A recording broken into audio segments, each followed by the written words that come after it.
What day is it? Oh yeah. It's We Sunday, and I believe it is the week after Mother's Day, and the week before a spectacular event coming up here in Tampa, and we're going to talk about it here as we jump into the rotation. Did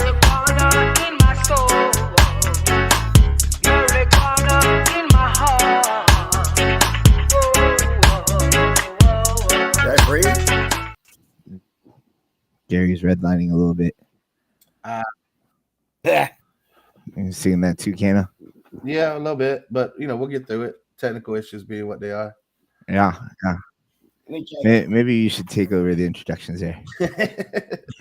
Well, good morning, everyone. I hope everybody's having a fantastic weekend. Like Gary said, we are coming off of Mother's Day. I want to also give a very special shout out because even though today's not Mother's Day, it's my own mother's birthday. Happy birthday, Mom. I appreciate everything that you've done for me and that you managed to make a way and make a life better for myself than you and Dad had. And I think that's the goal of every parent, is that they want to make sure that their kids are set up to be better. So I just want to say special thanks to my mom. And that being said, as we move into this week's festivities, we have this Saturday coming up at Hooch and Hive in Tampa, which is right off of Cass and Kennedy, the Cannabis Action Awards. And this is an award show like no other. We are going to recognize players in the industry, both large and small, folks who are, have run nonprofits and cultural groups, folks that are actually putting in the work and contributing. And the way we selected these folks for these awards is we had, essentially a 2-month, 60-day nomination period. And then we wrapped that up, following it up with a 3-week voting period. And so coming off of, the voting period, which closed on Friday, right at midnight, essentially Saturday morning, we have our award winners. And so I'm pretty excited to announce them this weekend at the show. But we have some amazing nominees. And I just want to give a shout out to our nominees, all the amazing doctors, just to name a few. Dr. Michelle Weiner, Dr. Barry Gordon, Dr. Joseph Rosado, Dr. Dorn, Dr. Berger, Dr. Sue Sicily. Lots of cool doctors, lots of cool people. Yeah. Some amazing political champions like Carlos Guillermo Smith, Nikki Fried, some awesome philanthropists like Garen Angel and John Morgan, who have contributed a lot to this movement, to this industry locally here in Florida. Thank you to our community sponsors. Without them, this wouldn't be an event. I have to say a very big thank you to Sanctuary Medicinals for coming on as a community sponsor. And of course, our tried and true sponsor has been there for almost every event we've ever done, Chillum. Carlos, thank you for being a cornerstone in this community. We really appreciate it. Oh, stop.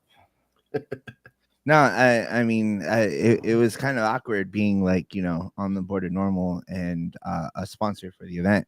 And then people were still voting for Chillum. So, let's see if we won. You know what I mean? Like, is that like a shoo-in that we won? If we win, will we get like controversy saying that we rigged the event? Huh? Look, the entire voting process was done by the grassroots. So, and there have been no favorites. It's one email, one vote. So all in all, I don't see any funny business going on. We've conducted a pretty clean election. People have definitely, not accused us of anything, but like they've been like, "What the hell is this person doing on that list?" And they were nominated by the community. If you got an issue with that, that's a grassroots nomination. I think the point is that if you have an issue with somebody on that list, it's somebody that you should be voting for the other person, right? Yeah, and that's pretty much how it breaks down. If you don't like people on a popularity contest, then make sure you vote for someone else. If you yourself want to win an award and you're a nominee, turn out your base, turn out your people, tell them to vote. I know other nominees that have been putting it on LinkedIn and people put it on their Facebook, their Twitter, their Instagram. Folks want to win these awards. So it is a competition, and so I'm pretty excited to see how it all shakes out.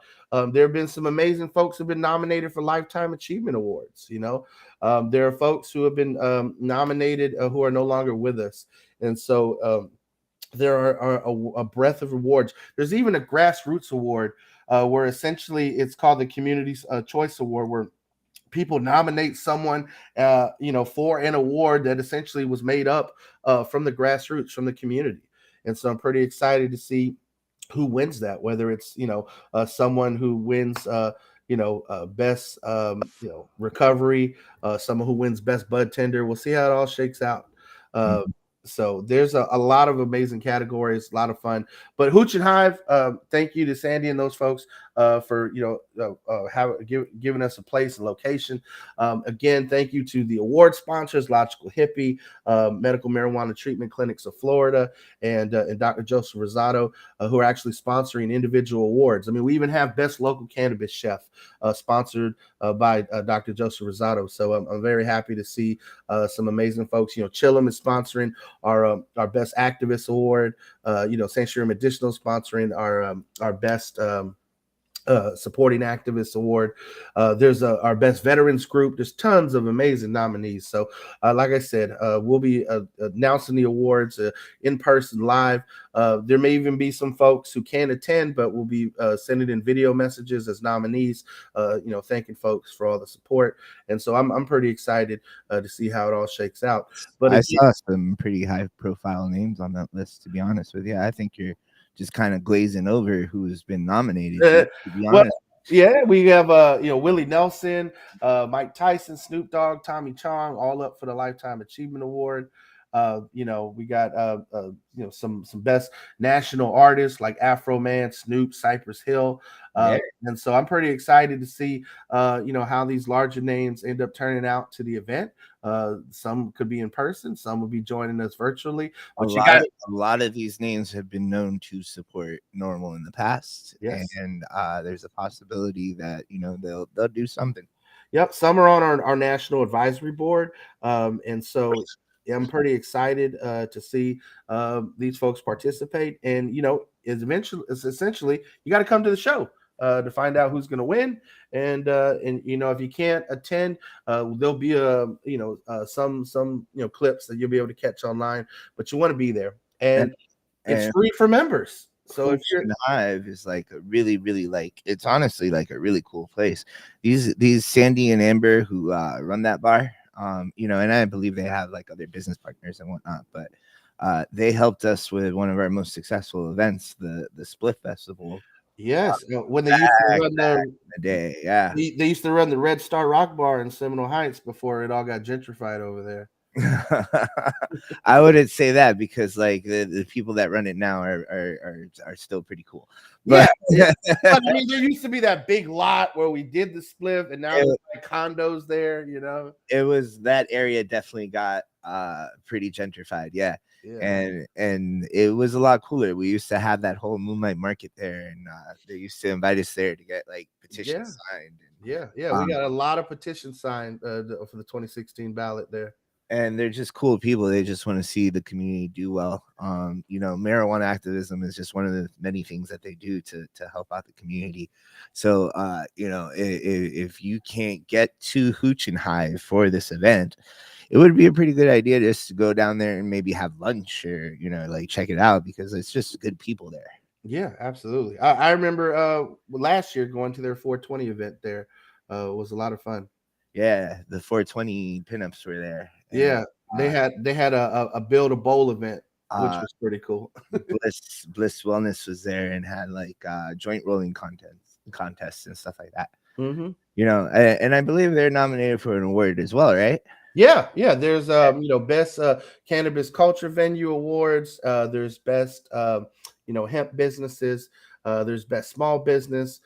There's a lot of amazing small businesses that have been nominated. Like Cushy Pies and Mm, such. Um, best venues and such like Battle Buds. Shout out to Karma Corps as the best veterans organization. Tons of groups. And so, if you want to check out all the amazing nominees, go on our social media. You can actually follow us at Suncoast Normal. Check us out on Instagram. Up You on screen. Yeah, you can see all the nominees on our Insta at Suncoast Normal. And of course, follow us on social media. If you're watching now live on YouTube, go ahead and like and subscribe our channel. Hit that little button there. I've tried not to be one of those typical podcasters like subscribe. This is what we do. And look, we do this as a benefit to the community. We try to bring you the latest in cannabis news and entertainment each and every week. And we love doing this. We don't do this for the money. We don't do it for the dollars. This is not something that Spotify is cutting the big checks for. But you can check us out on Spotify. You can check us out on iTunes, Google. You can go on our website. Our YouTube channel has all of our past live broadcasts. Yeah, if you want to look at our faces while we're talking, you can go on YouTube and Facebook and Twitter, I believe, still has our and Twitch. If you're a gamer, you have a Twitch channel. We broadcast live on Twitch right now. So by all means, there's plenty of ways to get your latest news and what's happening in the cannabis sector. So and of course, shout out to Gary Stein, our political director, who obviously having some Wi-Fi issues today. So but Gary, we appreciate you. I do want to give a special shout out to Carla, our events director, who has literally been running herself sick around town to pull this event off. And Carla, we wish you a speedy recovery, and we hope you feel better soon. Yeah. And thank you to the board at Suncoast Normal. We have such an amazing, a diverse board. Carlos, now I think about it, most of our board, other than me, you, and Gary, are women. So the ladies of the Suncoast Normal board really have done a fantastic job of just helping carry this organization. And I know you see us, oftentimes as the face of things, but there are some amazing ladies behind the scene that are making things happen. And we This really is kind of messed up. Like, we're keeping all the women in the backdrop. Well, we should invite one of the ladies to join us on the show. Exactly, indeed. I think we would have had Carla on today if she didn't. If she wasn't in the hospital. Yeah, I want Carla to feel better, so she's getting her rest and such. But all in all, if you want to come meet some of our board members, come out this weekend on Saturday to Hooch and Hive. The doors open at 7 for our VIP guests. And then, of course, the award show starts at 8:30. It's only $10 if you're not a member. But if you between now and then, if you want to become a member of Suncoast Normal, you can go on our website, sign up, become a member, or you can donate $25 through the website, and you'll get your membership. Right now, we're running an amazing special through the end of the month. Not only if you donate $25 will you get your membership, but also you'll get that's if you donate $10. But for the membership, so $10 you get a Suncoast Normal lighter.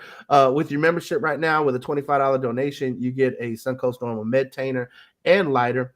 If you paid for your membership recently, then you can pick them up at the award show. We got some amazing more prize packages, with T-shirts and such. So you can get for $50, you can get your membership, the medtainer, your lighter, and of course a Suncoast Normal T-shirt. For $100, we have a grinder available in addition to the T-shirt and membership package. And then for $250, we have a beautiful glass rolling tray, which normally retails at anywhere between $30 to $40. So you're getting some amazing value in those prize packages. Now, if you want to be someone who makes a statement, you can become a sustaining member. For $500, you'll actually get your name on that little ticker for an entire year, and you'll get recognition in our Hall of Fame on our website. But if you decide that, dues ain't for me, I just want to go ahead, pay one time and contribute, you can become a lifetime member at Suncoast Normal for $1,000.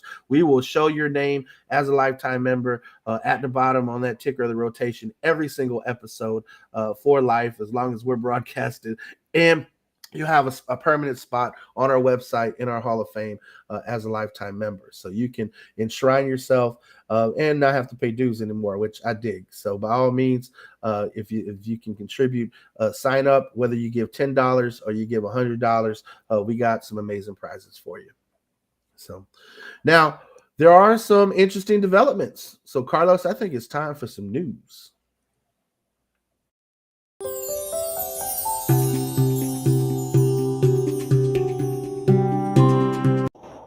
I didn't think you were going to do a new segment. I thought. I got to do a new segment because I was there this past week. I was there when Democratic Governor Wes Moore signed House Bill 232 into law, which amends the state's child neglect statute so that the use of cannabis by a parent or a child's guardian is no longer considered to be prima facie evidence of a crime. And so, this law takes effect July 1st, which also separate legislation was signed, which on July 1st in the state of Maryland permits adults to legally possess, purchase, and home cultivate personal use quantities of cannabis. So Maryland is getting it right. The DMV, the DC, Maryland, Virginia area is getting it right. The tri-state area, Pennsylvania, Jersey, New York is getting it right. What we need here in Florida is a Florida legislature that is less caught up with attacking groups that don't necessarily support their voting and actually do something for the American people and for the general public. And that's not what we have. But again, politics always has something to play. For example, this week in New Hampshire, Senate Republicans in their state have once again rejected a House-backed effort to legalize marijuana use and sales for adults. It was a vote of 14 to 10 in the New Hampshire State Senate that opposed further advancement of House Bill 639, which sought to allow adults to possess up to 4 ounces of cannabis and establish regulations for the sale of marijuana. Now, the measure passed their House by a vote of 272 to 109. And I find that hilarious that we have 120 members in our House in the state of Florida. Little New Hampshire has, what was it, 272 to 109? Like, geez Louise, that's just almost 400 members in their House for Little New Hampshire. So that just goes to show that how much power the folks here in Florida have and how they wield it so irresponsibly in so many ways. So irresponsibly. There are so many better things that they could be doing. And so on that note, there's bipartisan efforts right now in Congress to actually move forward bill to provide access to financing to cannabis businesses. The legal cannabis industry right now accounts for close to 500,000 jobs and more than $25 billion in sales in 2021 alone. The biggest hurdle cannabis owners still face is trying to access basic banking, like opening a bank account or getting small business loans. So much so that when Nikki Fried was running for governor, they, and Commissioner of Agriculture, I recall Wells Fargo closing down her account when they realized that she was getting contributions from folks who worked in the cannabis industry. So even contributing, and receiving contributions can get you shut down when it comes to banking. Only around 10% of banks and credit unions in the United States are reporting even working with cannabis businesses at all. And many of them don't even have ongoing relationships with cannabis business clients, according to National Normal's political director, Morgan Fox. So, as long as cannabis remains Schedule 1, the anti-money laundering rules will apply. The banking secrecy rules apply. And a lot of banks are risk adverse right now, in this economic climate. So the Senate Banking, Housing, and Urban Affairs Committee is discussing a bill right now. It's called the Secure and Fair Enforcement Banking Act of 2023, also known as the SAFE Act, which we've seen in previous years. And again, this is a bipartisan bill where you have Senator Jeff Merkley from Oregon, who's a Democrat, and Senator Steve Daines from Montana, who's a Republican, co-sponsoring this bipartisan bill, which can essentially, if it were to pass, really legitimize cannabis as an industry in the entire country. And, there's some other great news coming out of Congress. I find it hilarious. But a friend of this show and someone who we've had previously, Representative Eleanor Holmes, has a bill which she wants to direct essentially the U.S. Botanical Gardens to carry cannabis in the botanical gardens. The botanical gardens has coffee and tobacco plants in the botanical collection, and it just makes sense that they add cannabis, as a matter of principle, especially considering its status in DC and its status in this country. Well, like cannabis or hemp? Just the cannabis plant in general. I mean, you got to think, if they were to grow it there, how would they cultivate it? Would it be, what strain and what cultivar will they have? So that's a good point, Carlos. Is this going to, Earl Blumenauer requested that they add hemp to its collection since it was legalized in 2018 as an agricultural commodity. I think hemp you'd probably get a better chance of getting that done since like Well, in her letter, Norton said that traded down hemp the and botanical garden recently did start displaying hemp for the first time. oh really? Yeah, but she, Oh shit. so she wants something with a little bit of THC in there. Yeah, she wants some weed in there. I like that. I think I'd take a lot more lunch trips to botanical gardens and just taking the sights, the smells. I'd say we should have her on the show to talk about it, but I don't think she'd want to talk about it. Well, she's someone who's very concise, concrete, right to the point. So, sometimes these shows, for entertainment purposes, you want to have a more robust dialogue. But, this is an African American congresswoman who lived through the civil rights movement. Yeah. She don't got time to pussyfoot around, beat around the bush. She is a woman of few words but powerful words, and so that's why it's always fun to have her. But the interviews sometimes, like they are what they are. I don't know what else you want me to say. Yeah, what do you want me to say? Legalize marijuana. Yeah, she's right to the point.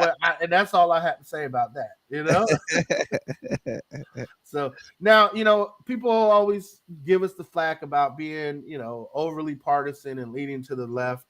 But I have to call out bullshit when I see it. And here's some bullshit.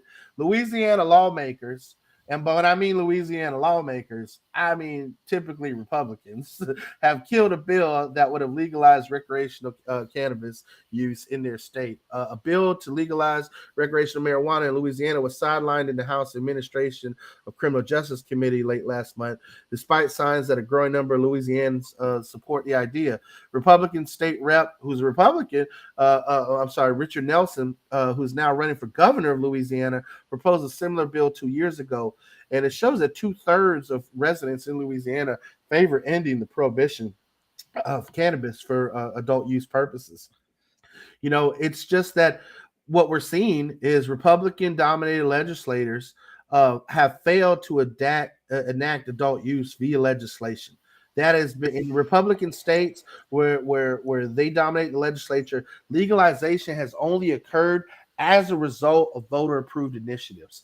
Unlike places that have Democrat-dominated legislatures, they've been able to get some legalization, some movement. It doesn't always happen. In Maryland, it took the voters to essentially give them the carte blanche to make it happen. But you have states like Delaware, Connecticut, in New York and such, New Jersey, where this is happening. And so, what we have to do is essentially continue to push our friends on the right to push their, folks and their legislators. I'm not going to say, oh, you should change parties. I would say that if you're a Republican and you support legalizing weed, you need to talk to your folks that you put in office and tell them you support this and that you're not going to support them, that you'll vote their ass out in the primary. No different than I have said for the longest that we should be primarying Democrats who are prohibitionists. Mm-hmm. Mm-hmm. And Carlos, I know you're you're typically a non-party affiliated person. So how do you feel about that? I'm a Democrat now. Yeah, a Democrat now. Wow. I am 100% a Democrat now. What pushed you to make that move? The Ron DeSantis administration. That's honestly where it is. It's like it became for the longest time, I've always thought that compromise is always the best possible solution, and I still feel that like a compromise between conservative and liberal views would be the best possible way. However, I don't think Republicans fit conservative views anymore. I think they're straight up fascists. I think I call me crazy, but I think Ron DeSantis is closer to Fidel Castro than any other fucking politician. He's banning books, he's banning free speech, he's banning people that are different. He's fucking with private businesses. You're fucking with private businesses. What happened to the free enterprise? Yeah.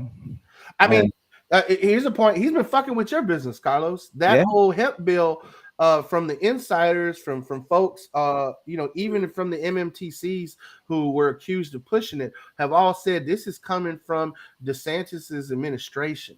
and essentially whatever DeSantis wants, Some DeSantis gets. people said that came from the Wilton Simpson, world, the Department of Agriculture world. But I mean, the truth is that the reason why I 100% think it's handed down from both of them, Mm-hmm. and I think the reason why is they're paid off by big cannabis. Yeah. So I think that it's fascism to the best degree, and quite honestly, what it did to my family, where they brought, they struggled to get to this country because they thought that I would have a better life here, and I do have a good life here. I'm not gonna fucking say that I have a horrible life, but shit should have been easier. I should have been able to support a family on a factory wage. You know what I mean? Well, That's what. Miami-Dade, are you listening? we have a major voting block in the south of our Florida here that it went very, very Republican because of the fact that it was in the Reagan administration that we had the ban vote lift, and they felt that it was the Republican Party that was saving them from Castro. I get that, but we're 2023 right now, and things aren't the way they used to be. And it really, if we have to go to every darn Ventana Tienda in Miami area and sit down, pass out coffees, and say, guys, listen up as to what's actually going on right now. They're not working in your best interests. Well, Gary, as much as you want to be, they're not. And Gary, I'm glad you brought that up, because also, older Latinos remain a voting bloc that is essentially that we have to overcome, that we have to flip, that we have to persuade on the route to legalization. You see it, because older Latinos, tend to be older, whiter. They grow up in a culture where cannabis is demonized in a lot of places in the Caribbean, and so you have to look at the fact that those folks associate cannabis with hard criminality, and the fact is that it's just not true. As a matter of fact, latest survey to come out, over half of consumers in legal states are obtaining their cannabis from brick and mortar retailers.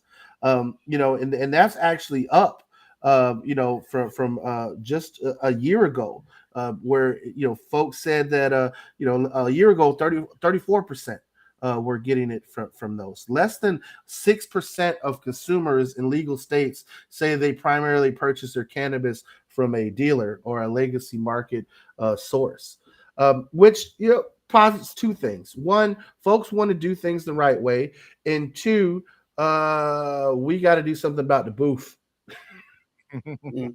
Well, let's talk about that for a second, because we have a situation where there are a lot of agencies that are pushing for adult legalization.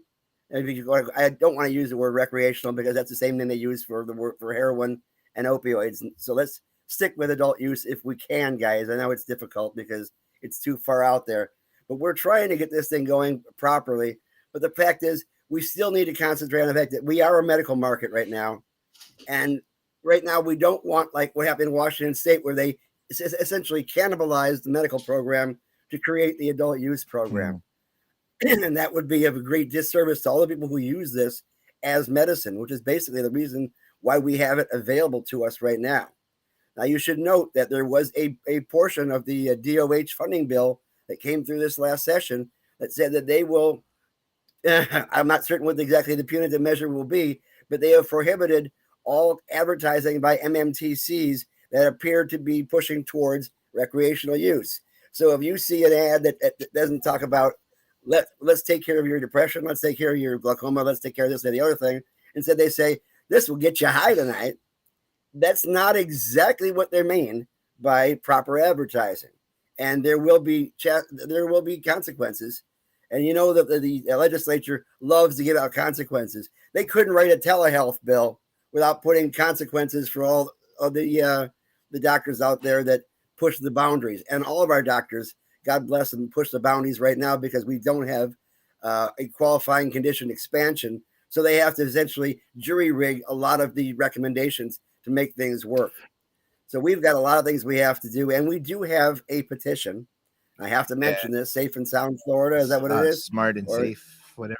smart and safe. I was going to say, it Shit. looks like the conversation is going to the petition. Yeah.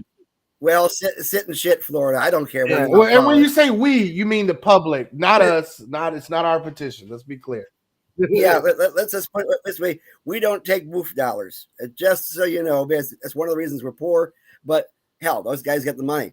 But the fact is, they actually did reach that limit, although they have to finish getting all the signatures qualified of the petitions they need to get on And the the ballot. Attorney General, However, Ashley Moody, has said she's going to challenge it in the Supreme Court. She doesn't.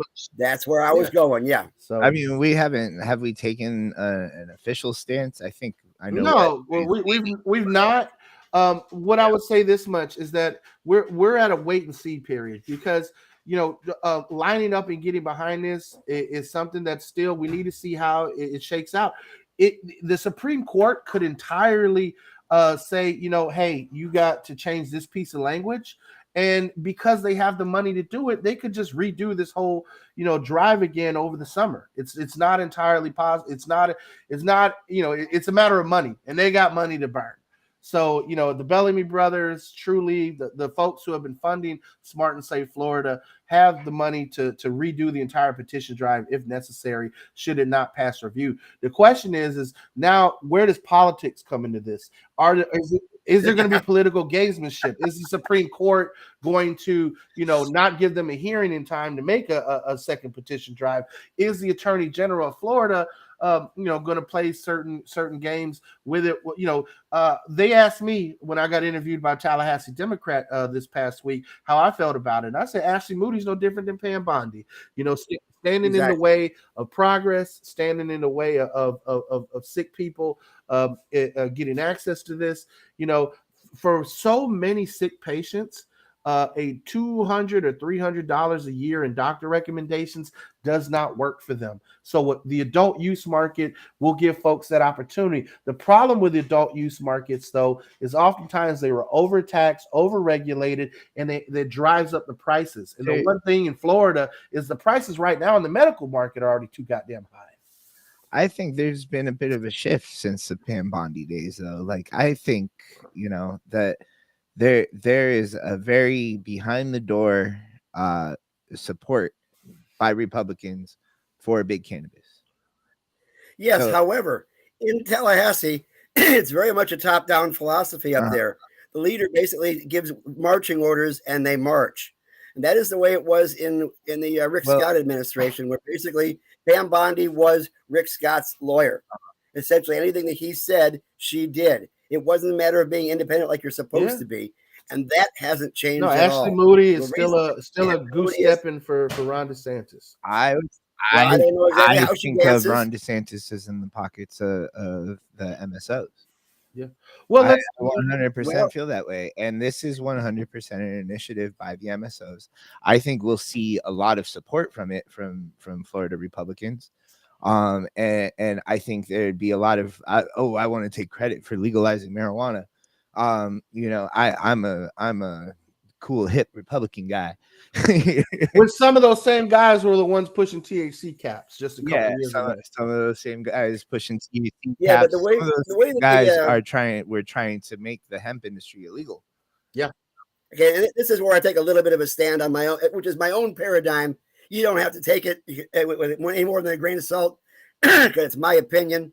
But the fact is, the way it's written essentially gives a free ticket to the boof market to continue boofing as long as they want to, because they have the money, they have the power, and they're going to maintain it within this bill if it goes forward. So it's basically a big business bill, which my Republicans basically would like, because they want to keep it as a huge business where it's millionaires playing with millionaires. And of course, when its money is concerned, those millionaires can give them money for their campaigns, whereas small businesses can't possibly do that kind of impact. So support those guys, and it'll happen. But that said, if you believe anything that Ron DeSantis says, because he's very situational and transactional, he has said they will not be quote unquote recreational cannabis on his watch as long as he's governor. Of course, right now I don't even think he's governor. I think he's just basically a candidate for president, and he's barely even in Tallahassee. I don't trust any man who wears jeans that tight with white boots. Sorry, I can't. I totally agree with that. I don't But trust he's him told at all. Ashley Mooney that her marching orders were to go there and then knock the bill down, which is This good and guy bad. has Number one, constantly contradicted himself with cannabis. Constantly, he also takes credit for allowing smoking because Floridians want yeah, smoking. amazing that when he allowed smoking, who was standing next to him at that press conference? Matt Gaetz and John Morgan.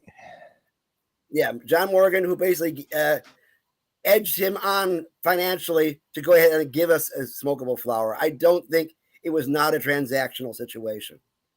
I think it was definitely a situation where he got the money because it's all about the money. I mean, even as far as the Supreme Court is concerned, well, thanks to Clarence Thomas, we now know approximately how much it costs to buy a Supreme Court justice.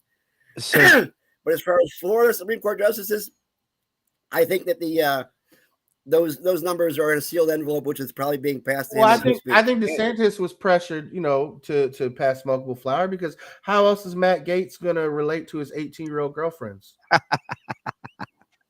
Yeah, you need they're to relate, into vapes now, Kano. I'm sorry. But no, so okay, so whoever, let's just put it this way: whoever's got the money fucking plays. Yeah. And the MSOs have the money, right? Or at least it's assumed so. But I have heard theories saying that certain MSOs, right? I don't know if it's okay. Hi, Anise.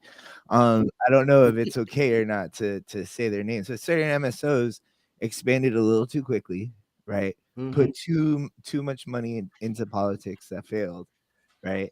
And now are pretty eager to get some more money coming in. You're right. I mean, that's essentially the way I see this amendment is the adult use market is necessary to give the return on investments that these MSOs have essentially Ponzi their investors, into getting into this. I mean, you have some major investors in these MSOs who have not seen a return on investment, and without Florida flipping to adult use and flipping to an adult use that only these limited MSOs have access to. So that's really where they're going to make their money, is that they have a corner on the market, because this petition does not expand the market. The petition only allows for existing MMTCs to start selling over-the-counter adult use bud. Yeah. That's it. That's the end of it. Yeah. Okay, let's take a look at our MMTCs right now. Look at the MMTCs and find out how many of them are not MSOs. Huh? That's a very important look, because they may have started here and expanded here, but most of them actually bought their way into the market by buying the licenses of those people who never actually cultivated in the first place, who were awarded basically by an administrative law judge or by the governor to get those 22 licenses we currently have. And as far as the next licenses are concerned, guys, that's another topic of conversation. They said that they were going to get about the Pigford license first. That still hasn't been done yet. There was a bill that there was actually two bills that came out this session, one of which went nowhere, never got a committee, and the other one got slipped in at the last minute as an amendment to the telehealth bill, which is yet to be signed by the governor, that would allow anybody who applied for the Pigford license, provided there was no deficiencies in their application, to get a license. And if there is a deficiency, they have 90 days to correct it, if it can be corrected. So, Gary, from what I take away from that, essentially what that would do, should the governor sign the bill, is add 12 black farmers to Florida's market, right? 11, but yeah. He ain't going to sign it now. So Carlos is taking best. DeSantis will not allow 12 black people into the Florida market. Well, it is kind of woke. I think that's enough for him to be like, no, there's no way I'm going to sign this. Yeah. I mean, talking about giving minorities licenses, that is such a woke ideology. You got to be careful, because if you let the blacks come in, my God, what's going to happen to Florida? Right? Well, let's be clear about this, because DeSantis is very hypocritical on this note. Like, he's banned essentially the teaching of black history in Florida because, critical race theory is involved for some way, shape, or form. But he just recently signed a bill to allow the teaching of Asian American history. And, just to point out, that Asian lady's massage parlor that Robert Kraft in South Florida got caught getting a hand job in is one of the top Republican donors in the state. Really? And other Republican states, the good folks from India who have Thai and other huge money businesses throughout the state also have a push in that the black industries don't have. Gary, did you? So you proposed a question before, and I'm actually kind of eager to know if you know the answer to it. Do you know how many MSOs are MMTCs are MSOs? I do kind of use those two terms kind of interchangeably. Let's look at it. As far as those who are MSOs now, Yeah. it is 21 out of 22. Mm. With Vitacan being the only one who's never expanded. Vitacan is the only Florida one still around. It's not in other states. Wow. Green Dragon is owned by Ease, who was in California. Move is owned by Verano. Sunnyside is Cresco, GTI, or Green Thumb Industries. They're out of Chicago. And of course, we know that Truly is spreading their method of business throughout the country. They're in what 7, 8 states. Yeah, now? West Virginia, Maryland. They're all over the place. Arizona. They're pretty much tied for largest with Curaleaf. Georgia. They were in Georgia. They were the corruption in the Georgia licensing scheme had a lot to do with them. Georgia finally now has low THC cannabis. I feel like wherever they've banned hemp is where Truly is. Carlos, as far as bans go, not just hemp, but high THC products has also been a hot button topic. And I just wanted to take the time before we wrap up today to talk about this, because researchers with the Colorado School of Public Health have failed to reach any definitive conclusions regarding potential health risks of the use of high THC products following a 2-year review of available data. And this is because they passed a bill in 2021 in Colorado, which essentially they needed to look at whether or not high THC concentrates should be purchased by certain patients and require physicians to assess patients' mental health history, even in cases where patients have no pre-existing or underlying health issues. NORML has come out against the imposition of THC potency caps for state-regulated products because, we feel though it would drive production and sales of these products to the underground and bolster unregulated markets. The fact is that those with a family history of psychiatric illness, with a clinically high risk of psychosis, can be vulnerable to experiencing adverse effects. But it's been an urban myth in a lot of ways, and there's never been any definitive science either way on it. But there's this idea that high THC causes you to go crazy, which goes all the way back to the whole Victor Licata thing that Gary loves to talk about when we start the show. It's super old school. Reefer Madness. In Reefer Madness, yeah. It's one thing that really blows my mind is putting a cap on THC doesn't preclude people from getting super high. You know what I mean? Like, it just makes life harder for really sick people. That's all it really does. Yeah. Like, it's not like I've got I don't know. I don't want to say what my inventory is, but if somebody takes 100 milligrams, right? They're not taking that to get super high. They're not taking that to be conscious if they're a sober person. You know what I mean? That's just going to make them fall asleep, right? That is only there to help people that are really, really sick. So putting some sort of I see we got somebody coming in from the UK here. If you're wondering what we're talking about in regards to Truly being a monopolist in this area, think GW over where you guys are, who took over the market from the very beginning as far as CBD is concerned, managed to get a product which was actually approved to be sold across the world as a FDA approved thing over here in the States, seem to have a big control over politics somehow. What's a runts muffin? That's a cultivar. That's an offshoot of the runts. Okay. Yeah. So, Gary, I'm glad you brought up about CBD though, because the latest trial data published in the Journal of Cannabis and Cannabinoid Research shows that oral consumption of CBD is associated with less anxiety and fewer withdrawal symptoms in people who are trying to get off of nicotine. Mm-hmm. And so as you and considering all the girls vaping nowadays, I think it's a good idea. Well, as you're trying to, as folks are trying to quit cigarettes, the fact is that Carlos has some amazing products there at Chillum that can help you with your nicotine withdrawals. And cigarettes got me off my cigarette. That's another thing too. The oral fixation of just firing something up and inhaling smoke. You're right. You can smoke those hemp cigarettes, and it can, and then you can treat yourself with the oral CBD. So there's a lot of and that feeling, and that's what helped me quit. yeah, yeah. Yeah. And as we talk about cannabis and health, a meta-analysis coming recently published in the Journal of Toxicological Reports shows that cannabis use is not predictive of adverse cardiovascular events. Another one of the reefer madness talking points is high THC products can cause heart attacks.